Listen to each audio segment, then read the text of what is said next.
We've got a new trailer and an official release date for Frank Stone. Did we already know the release date? Sure, but it's nice to know that it's been confirmed. So, let's dig into the new content, shall we? First off, a Red Band trailer is supposed to warn you about disturbing content, but there's nothing particularly gruesome in the trailer. The worst we get is Linda with the spike through her shoulder, and even that is a less bloody version of the same image we've seen before. But it's a nice stylistic way to open the video. We start with a great look at the incredibly creepy mill, and I think this is a good time to question why they decided to head out to the mill on the night of a full moon. You're just asking for werewolf drama, people.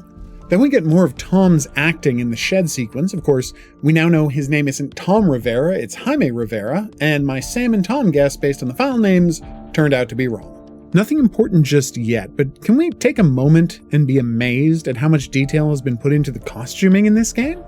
If you thought the tag on Frank's shirt was impressive, check out the lining on Jaime's shirt collar. That's the kind of thought you normally don't see in video game costume design. Just like the shiny zippers on the back pockets of Christine's jeans. We've seen these shots of the cold furnace before, but wow, do they look great with the 16mm filter. Hey, do you think they're going to let us play the whole game with the 16mm filter? Like square screen, scratches and dirt? That'd be amazing, right? I mean, I don't know how many people would play it all the way through like that, but just as a visual option, it would be a great thing for them to include.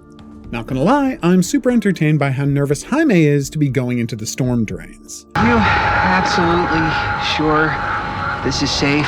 Quick shot of a cold version of the place where the Frank Stone showdown happened 20 years earlier. This pan reveals a human-sized cage along with what might be some skulls tucked away behind it. I can't be sure though. Worth noting that the cage is so small it seems like you'd have to remain standing in it, which is extra horrible. Here's a nice reverse angle of the furnace room. Tragically, I don't see anyone hiding there. This is Frank's shelf of murder trophies again, which are as disgusting as you'd expect. We've seen this sequence of Jaime thinking they're being watched before, but the subliminal cuts are new. Look what happens if we remove all the other footage and just run them straight. Doesn't it look like something is starting to form out of the glow? More on that in a minute. Here's another great shot of the cold furnace, followed by Goth Gal, who's now been named, sneaking up on Jaime. This is the jump and secret murder room that they get access to through the train car. Now things get weird since we get a wider view of the glowing spot on the ground. Only this time it's green. A color shifting on the part of the filmmakers, or will it actually change colors in the game? More importantly, that's pretty clearly a human form taking shape in the smoke above the shimmer, isn't it? Is this what's rising out of the light in the previous image? Here's a bit of action as Christine is thrown back and Jaime and Robert crouch nearby, and then everybody gets tossed to the ground by some force, possibly a portal opening? And then we got this shot of some paint on a wall. That's a hand making the sign for stop and an O. Then the camera moves to a grate on the ground. Here's an extremely creepy bit of painting on the wall. I count 7 distinct screaming faces. I wonder how many victims Frank Stone had. Now it's time to reveal character names. The director is Christine Gordon. Note that when her name is on screen, we continue the shot of the grate from a few seconds earlier. Then we get this reverse angle looking at a light shining through a doorway, notably making a grid pattern on the wall like it's shining through a fence. Jaime gets his intro card, also his shirt clips through his arm, because that kind of thing is really hard to program around. So it's Linda who gets spiked through the shoulder and Robert Greene who may be the son of the cop. Not entirely new info, but it's nice to have everything confirmed. Speaking of, Goth Gal is Jaime's sister Bonnie, which confirms some other stuff that I'll talk about in the theory section at the end of the video. Here's Jaime freaking out about their need to flee, and Bonnie putting her hand on his shoulder to calm him down. You can tell it's her based on the black nail polish and ring. Now we see a murder mill poster with black blood dripping down. Sadly, it only has the names we already know, and not a better look at the producers and companies involved with releasing the film. Then things get super interesting as we cut to the third timeline, likely the present day, as a film projector rattles while someone talks about the film. The film is legendary.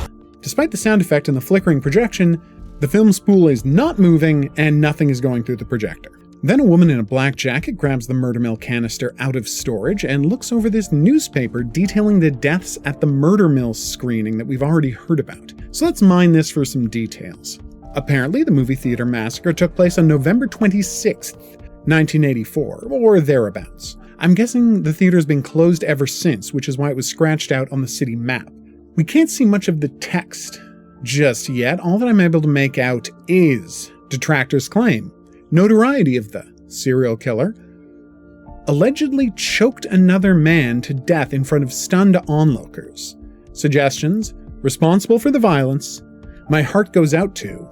And that sadly is it. Ugh, why couldn't she have finished the classic supermassive interaction and flipped the paper over? Please note her deep red nail polish and orange watch. Those are going to be important in a second.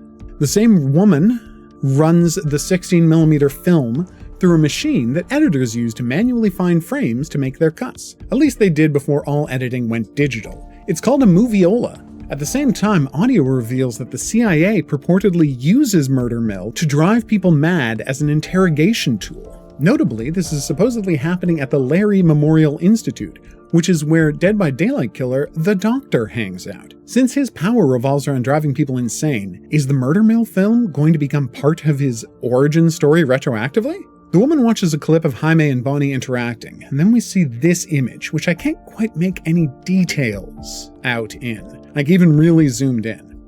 I'm pretty sure this is a garbage pail, but that's about it. Then we see this snorky screening room where 4 characters are watching the Murder Mill footage, which we tragically can't get more than a glimpse of.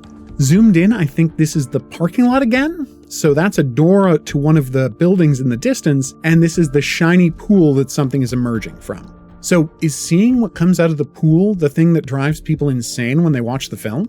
The 4 people we've got in the room are established jacket lady, the film editor, top knot guy, and the bald guy that we don't get any close-ups of. Either one of those last 2 is presumably the one talking about the film. I heard it was only screened a few times, and each time the audience flew into a rabid, murderous rage. The CIA's got this secret lab called the Larry Memorial Institute where they use it for enhanced interrogation. How do you know all this? I'm a fan. Then we get a title card and a shot of the entity appearing over the furnace. Notably, this is not the cold furnace we've been seeing all video. It's the hot furnace back in the 60s. Is this the entity arriving to pull Frank Stone into the fog during his climactic showdown with the cop? That's my prediction, obviously, although we're gonna have to wait until the game to find out if I'm right. Which raises the question once again. Has Frank Stone been in the fog this whole time? And this shadowy figure is him returning to Cedar Hills? A supernatural occurrence that gets caught on film by the Murder Mill people? Perhaps that they caused somehow? That's a little outlandish, of course, so let's talk about a more grounded theory. Bonnie's role in the story. A few videos back, I pointed out how strange it was that we keep being told that there are 4 filmmakers at the mill, even though there are obviously 5. My explanation was that the 5th character, who we now know is named Bonnie Rivera, was there because there needed to be a narrative explanation for how the film got finished, even if the player got all 4 playable characters killed, which is the kind of thing that happens pretty frequently in supermassive horror games. Now we have a reason to think that my theory is correct. The reveal that her name is Bonnie identifies her as the owner of this audio cassette we saw in the 4th Frank Stone radio broadcast, meaning that she's canonically alive 4 years after the main events of the game, and indeed, well beyond them. Let's talk about the glimpse we have of the Jacket Woman timeline. There's not a lot of visual cues about when this is set. The only costuming choice that seems to indicate a time is this guy's top knot, which seems to point to it being set somewhere from 10 years ago up until now. I think there's a much better clue suggesting that it's in the 2020s though. And that's this woman right here. I think this is Bonnie Rivera, roughly 40 years after the production of Murder Mill. She's the right age. She has access to the film, she has editing skills, both of them really love bold nail polish, and she's seen watching a sequence featuring Bonnie and Jaime. And let's face it, from a facial standpoint, they've got really closely matching features. So what does it mean that Bonnie is around 40 years later? Is this her super nice screening room? Has she done quite well from having the rights to the Murder Mill movie? Bribed by the CIA to keep quiet about it all? Okay, that part is probably wrong, but I'm excited to see what her story is if this turns out to be Bonnie, which I'm not saying I'm 100% that's her, but I'm almost there.